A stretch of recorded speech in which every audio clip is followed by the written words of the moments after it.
Hey everybody, this is my new High Point 45 caliber carbine.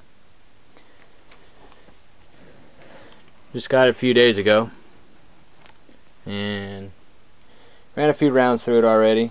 So far it's so good. This ain't gonna be one of those long reviews because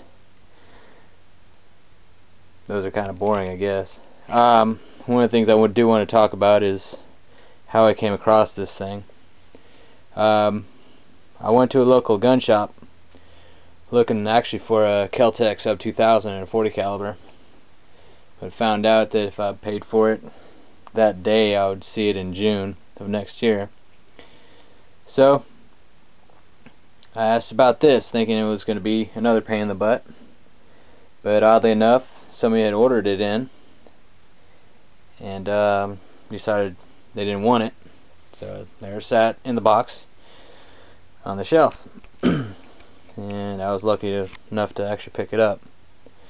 Now, one of the cool things was I was told that the foregrip I'd actually have to buy separately, but oddly enough it was in the box, so that was actually a nice thing. Saved me a little bit of money, I guess. One thing I did do with this, being as High Point had a bit of an issue with their magazines, by way of when they stamped it, the feed lips came really close, so whenever you pop in the round, once it goes out it drags up against it and sometimes causes a little bit of a feed issue. So what I did was I actually bent these little tabs out just a little bit, and of course now it pops out pretty good. The only thing I didn't like about it was that little hump right there. It's really rigid. I guess the next thing I'm going to have to do is take a Dremel or something like that and just kind of round it out just a little bit, make the round feed a little bit more, or a little bit easier. But otherwise, I mean, it's a fun gun to shoot. I think it doesn't kick at all, which was a little surprising. Figured with a 45 caliber, bullet, it might do something, but then again, this is the first carbine I own, so what do I know?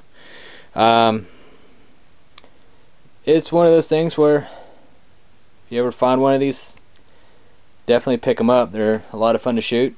They're pretty accurate. I had no problems with the first couple of rounds I fired on it.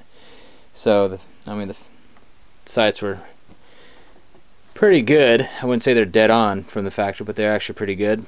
Have a few adjustments to make, but it's a fun gun.